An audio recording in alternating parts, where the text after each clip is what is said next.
Good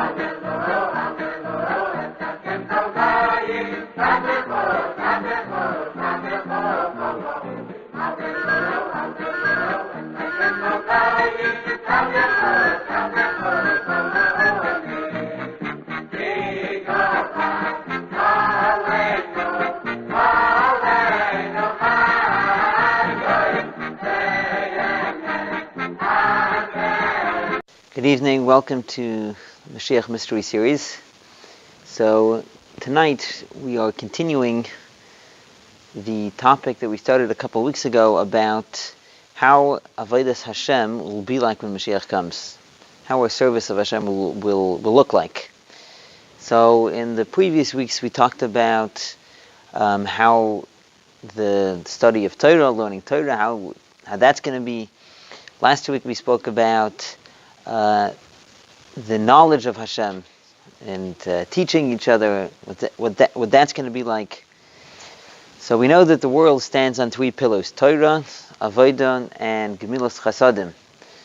So we discussed last 2 weeks primarily the concept of Torah, and this week we're going to focus on the other pillar that the world stands on, which is Gemilas Chasadim, Tzedakah and Gemilas Chasadim.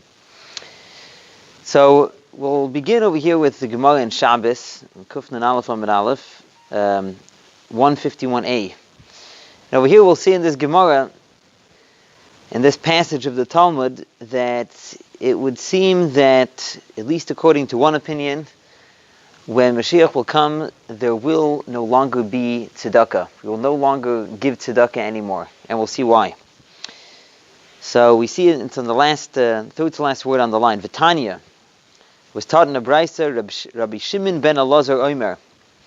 Rabbi Shimon son of Elazar said, "Asay she'ata moitzei." Do what Rashi says. Asay tzedakah. Do tzedakah. Give tzedakah. Ad she'ata moitzei. While you can still find, says Rashi, lemi lasos. To whom to give tzedakah? Umatzei lecha. And while you still have money. Va'oidcha biyadecha. And it's still in your hands. Meaning to say, Rashi says, while you still have power before you pass away.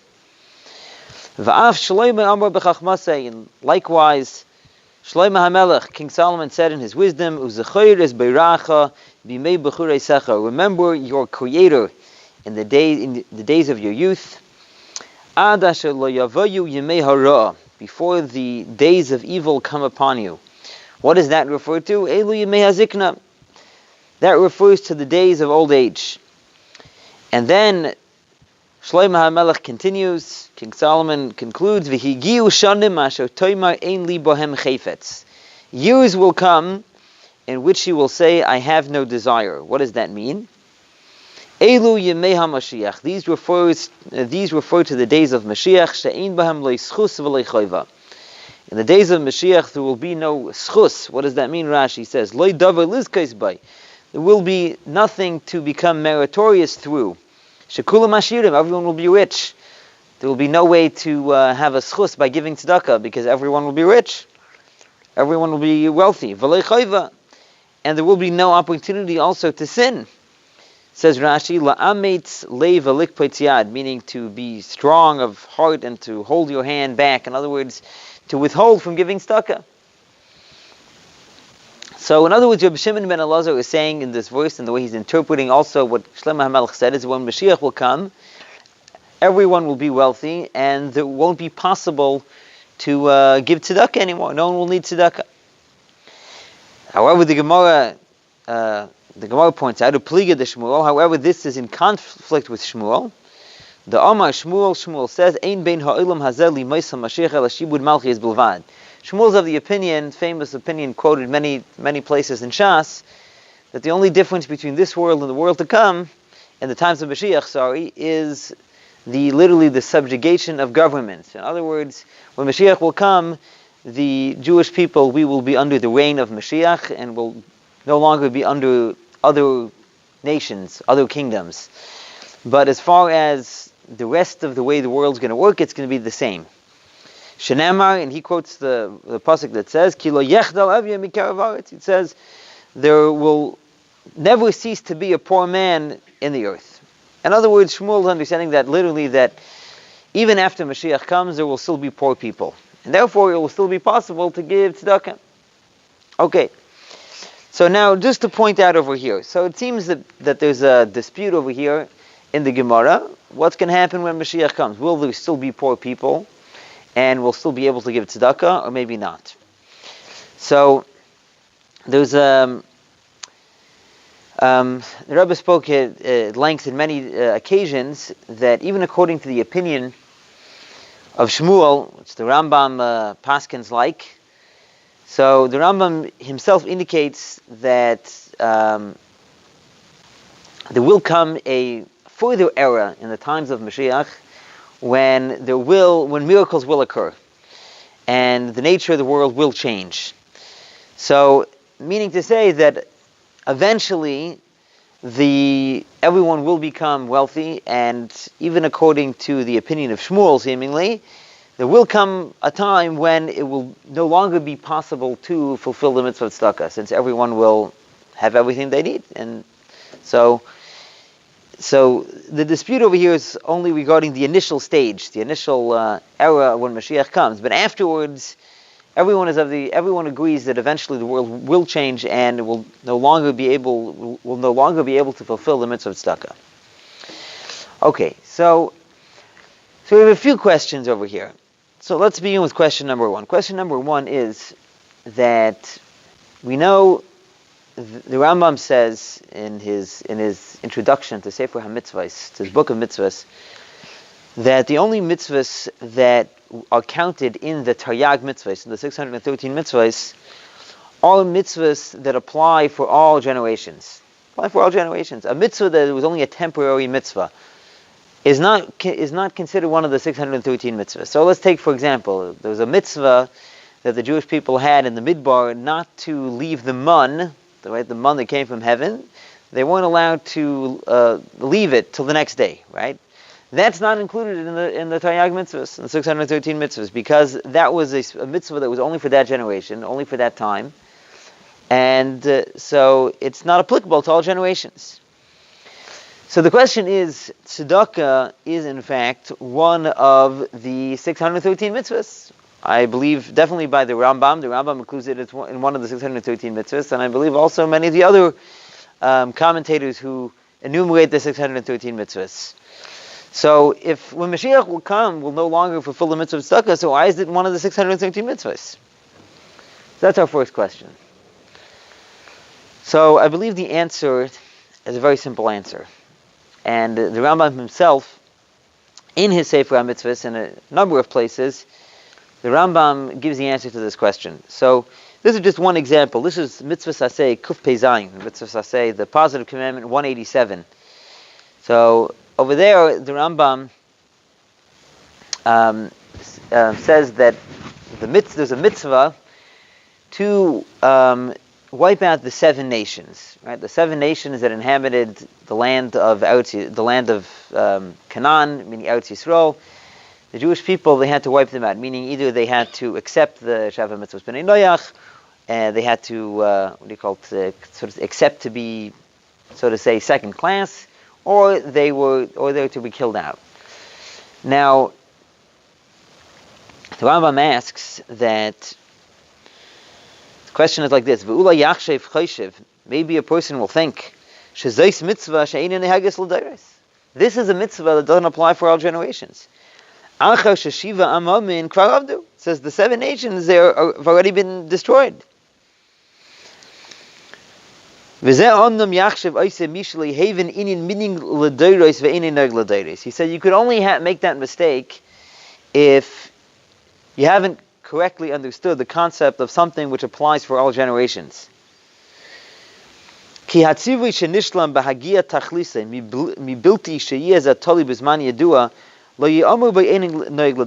a command that is fulfilled when you reach its end, meaning when you fulfill the commandment, but it's not dependent on any specific time. That's not considered something that's not applicable for all generations. It says this mitzvah applies in any time, in any generation, when you'll have the possibility to fulfill that mitzvah. So he goes on. I'm not going to read all of everything that he says over here, but the point is, the point that Rambam is saying is as follows.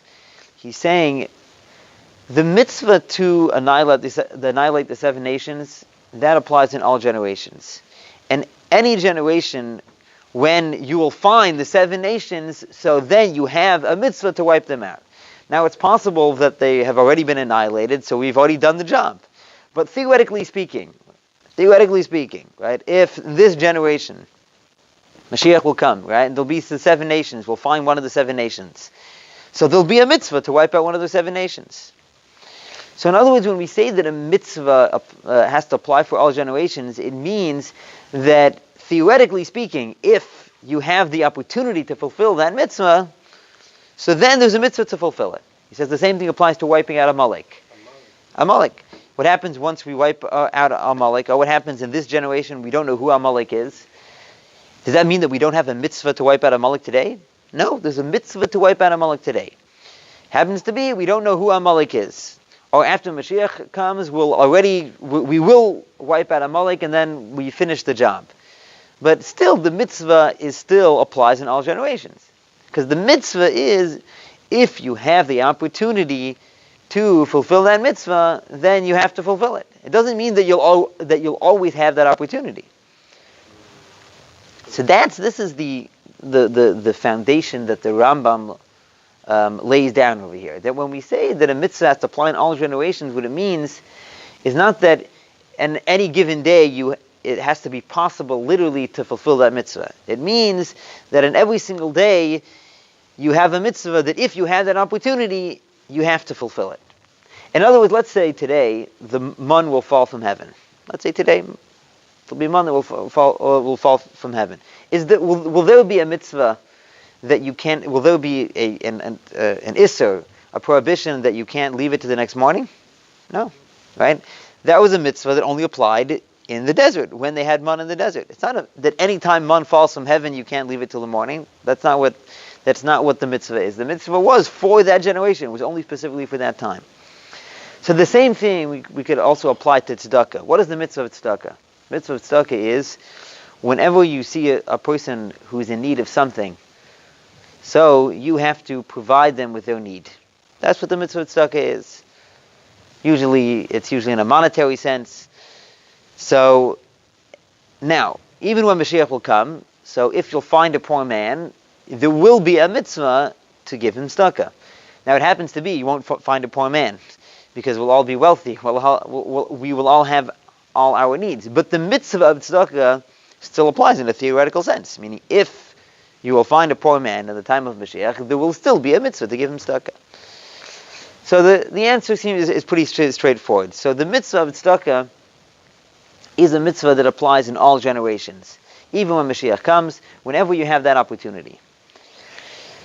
So the real question is really a deeper question.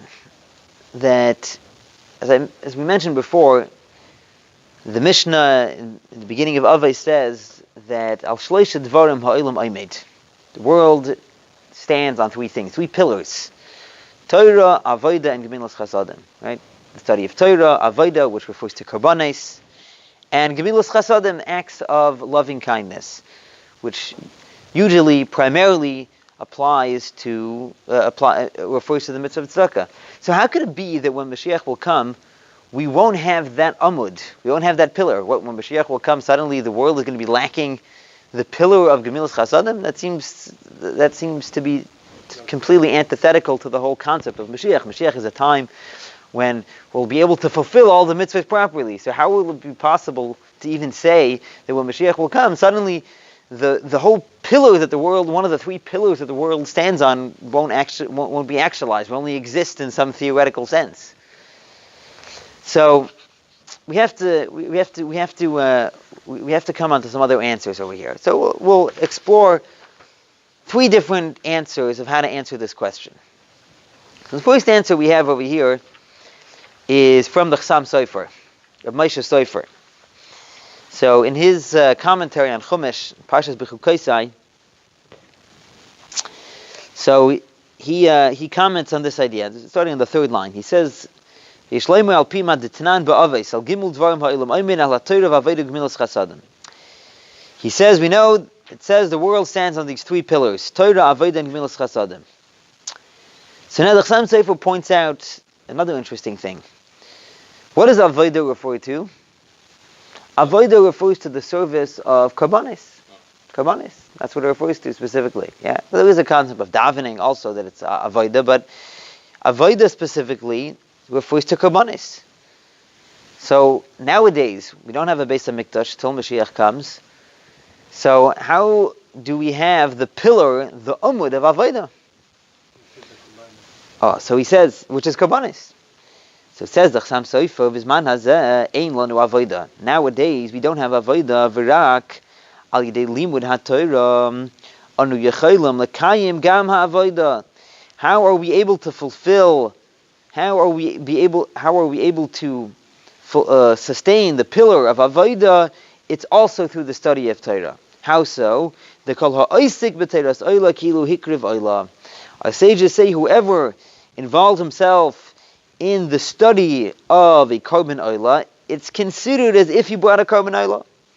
Uvechatas kilu hikriv chatas. And if a person studies the law of chatas, of a korban chatas, it's as if he brought a korban chatas. V'chein be'inach, the same applies to all the other korbanos. Aval hagemilas chasadim hachiyuv aleinu lases b'poil.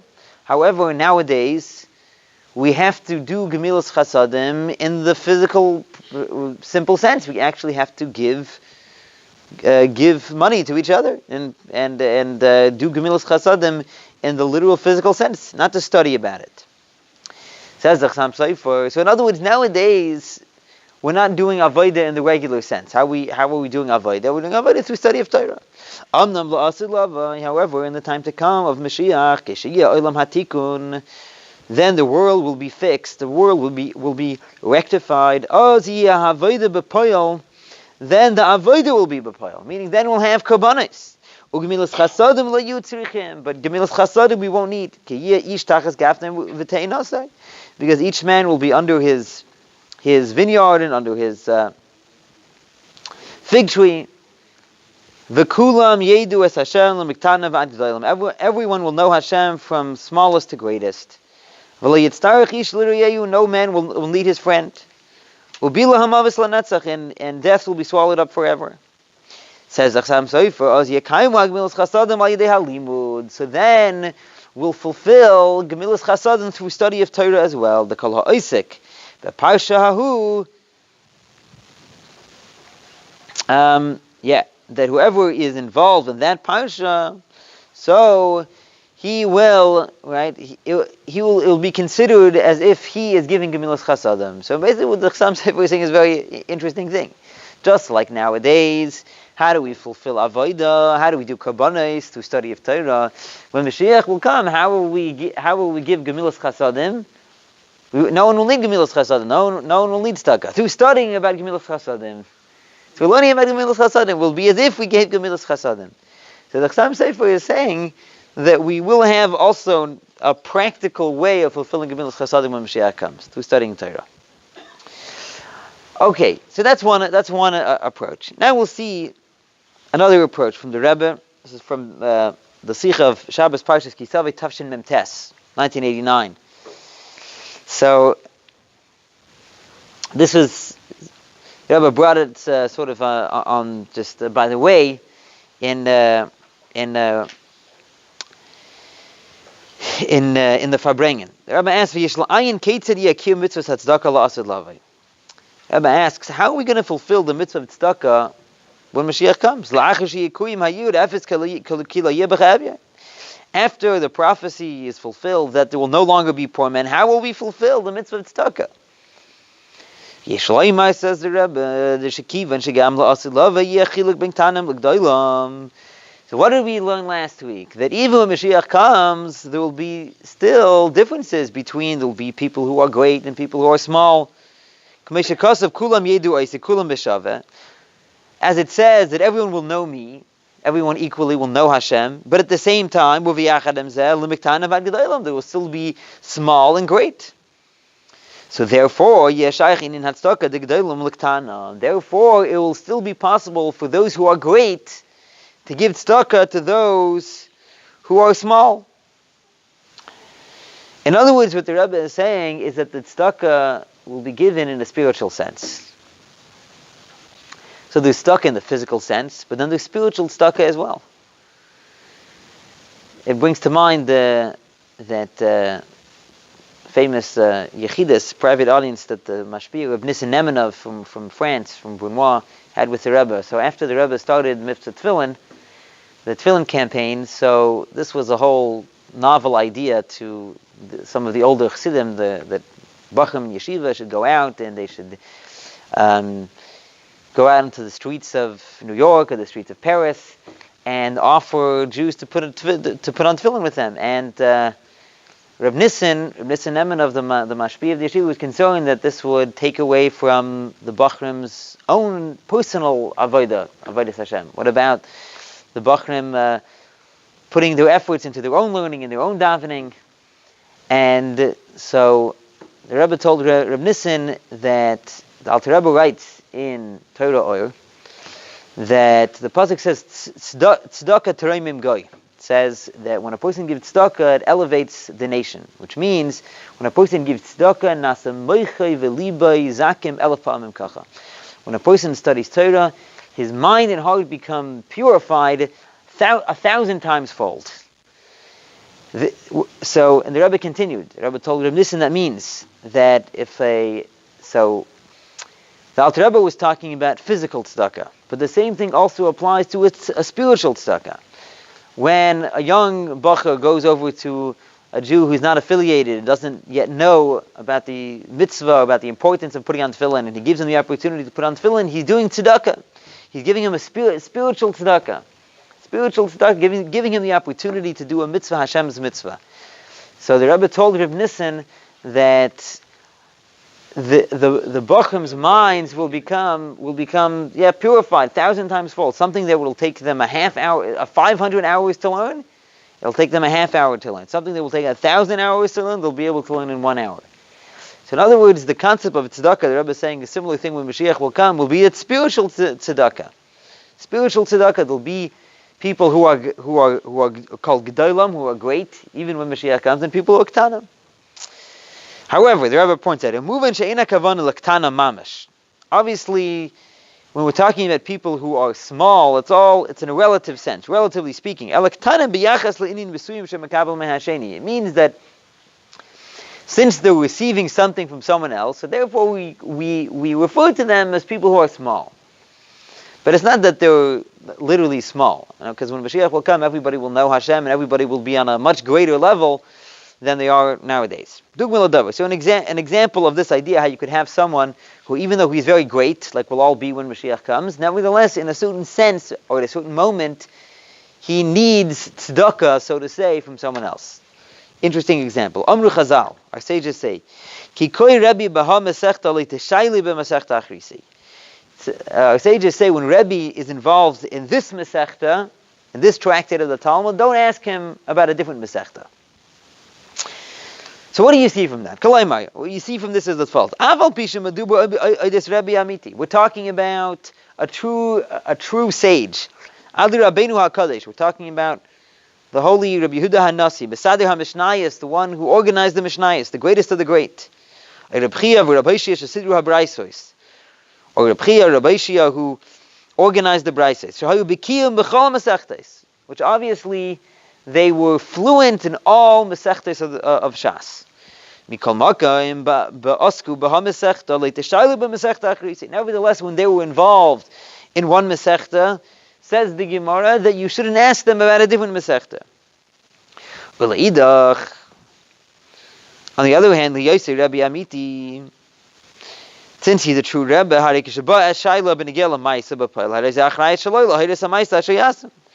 so now what's going to happen? Rebbe is involved in this Masechta, but now someone comes and asks him a practical halachic shayla. So now it's his responsibility. He has to take himself out of the Masechta he's involved in, so to say, and find out the answer, and answer the person who's asking him this practical halachic question that's relevant right now. So what do? He's involved in another Masechta. His mind is somewhere else. So what's the Eitzah? What do you do? What does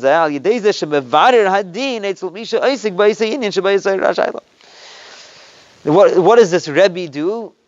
He asks someone who's involved in that subject in which the Shaila was asked, in which the halacha question was asked. And he gives over the halacha in the name of the person who told him. So what follows? So it comes out that when Rebbe is involved in this Masechta, and he has to figure out a certain thing, at that moment Rebbe is small. So that's the idea. So the Rebbe is just giving an example of how you could have the greatest of the great, but at a certain moment, or in a certain situation, he should still need the help of someone else. Right? Like Rebbe, when he's involved in one Masechta, he needs to answer a practical halachic shaila about another subject, so he has to ask someone else at that moment, since his mind is somewhere else, even though he's fluent in everything. So a similar thing when Mashiach will come, even though we'll all be great, we'll all know Hashem, and our knowledge of Torah and everything will be on a much greater level, nevertheless, it will still be possible to give tzedakah and to receive tzedakah from someone else, in a spiritual sense, spiritual tzedakah. Okay, so that's a second answer, a second way of explaining how we will have tzedakah when Mashiach comes. Okay, this third answer is unbelievable answer. This is, again, the Rebbe just mentioned this at the end of a Sicha in Chai Elul Tafshin Lamed Tes, 18th of Elul, 1979. So, the Rebbe concluded the Sicha, the Rebbe was talking about giving tzedakah. The Rebbe says that durch der Hanhaga wird man zeiche sein bekodet zum Kiyum hayud von lo yeh b'cha'avyin, that through acting in a way of giving tzedakah will merit the fulfillment of the prophecy that there will no longer be any poor men. V'yesh loymar as b'chol zeh wird der inyan von Gemilas Chasadim euch dan sein. Despite the fact that there will no longer be any poor people, nevertheless, there will still be the concept of Gemilas Chasadim. So here the Rebbe is going to say, not, like the Chassam Sefer said, not through studying about Gemilas Chasadim, not through a spiritual Gemilas Chasadim, but through a regular, simple Gemilas Chasadim. So why? How and why will there be Gemilas Chasadim? Says the Rebbe, weil der Asher wird müssen ankommen zu Gemilas Chasadim. It's not because the wealthy man will need Gemilas Chasadim. He won't need a loan. He won't need money. Was demelt is doch an ani ve'evin b'Yisroel, because if he'll need money, so at that moment, at that time, in that instance, so he's considered poor.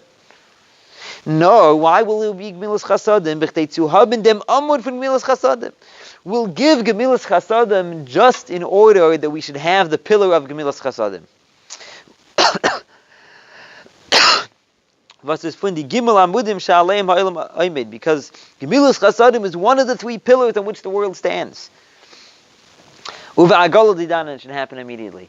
So the Rebbe is saying an amazing thing, that when Mashiach will come, we'll still give Gemilas Chasadim to each other. But not because we'll need to give Gemilas Chasadim to each other. Just in order to have this pillar, in order to have the pillar of Gemilas Chasadim, so that's why we'll give each other money. So it almost seems like ridiculous, almost, right? It almost seems funny that we're just going to be giving each other money and loaning each other money just in order to fulfill it. So the truth is that, first of all, there is a story that the Frierdiker Rebbe tells, and the Rebbe also quotes the story in a letter in Igros Kodesh, the Rebbe's letters, a similar story that happened obviously before the coming of Mashiach. So it's in Igros Kodesh in Chelek Zayin, the volume 7 over here. It's a letter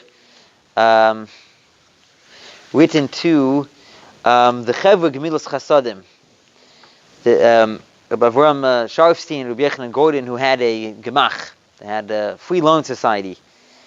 And in the letter, the Rebbe quotes a story from the Frierdiker Rebbe about the greatness of the mitzvah of Gemilas Chasadim. He tells the story how there was a simple store owner in the city of Polotsk. His name was Rabbi Yisroel. Rabbi Yisroel. In the city of Polotsk, he was the chassid of the Tzemach Tzedek. And he came to Lubavitch on Shabbos Parshas Vayera, 1 year.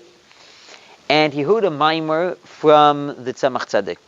He heard a mimer chassidus that Avram, the Tzemach Tzedek spoke in the mimer that Avram Avinu, he says he was a nadiv begufay b'mamayne uvenafshay. He was generous with both with his body, his money, and his soul. And the Tzemach Tzedek then explained how Avram Avinu, although he was a person of flesh and blood down here in this world, he, so to say, took the place of the sphere of chesed of Atzilus. I mean, Hashem's sphere of chesed. Avram Avinu's chesed was so great that it replaced what the sphere of chesed, Hashem's chesed, does. The Rebbe also mentions this in Hayom Yom. And so the Tzemach Tzedek said in the Maimur, so you can understand that Avram Avinu was even higher than the sphere of chesed of Atzilus. Right? If he replaced it, he was on a higher level. And so Rabbi Yisroel is a simple Jew. He didn't understand like the whole Maimur that the Tzemach Tzedek said, but those couple words he grasped.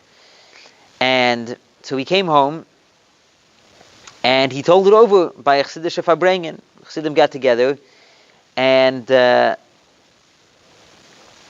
he went off to his business. So now, even though he didn't need any money, but he went over to his friend Reb Nachman, who also had another story, and he asked him for a loan because he wanted to be mezakeh Reb Nachman with a loan. And then also he went to another store owner, right? Other store owners, because they also heard about this unbelievable mile of Gemilas Chasadim. So each one, the whole day, they were borrowing money from each other in order to fulfill the Amen of Gemilas Chasadim.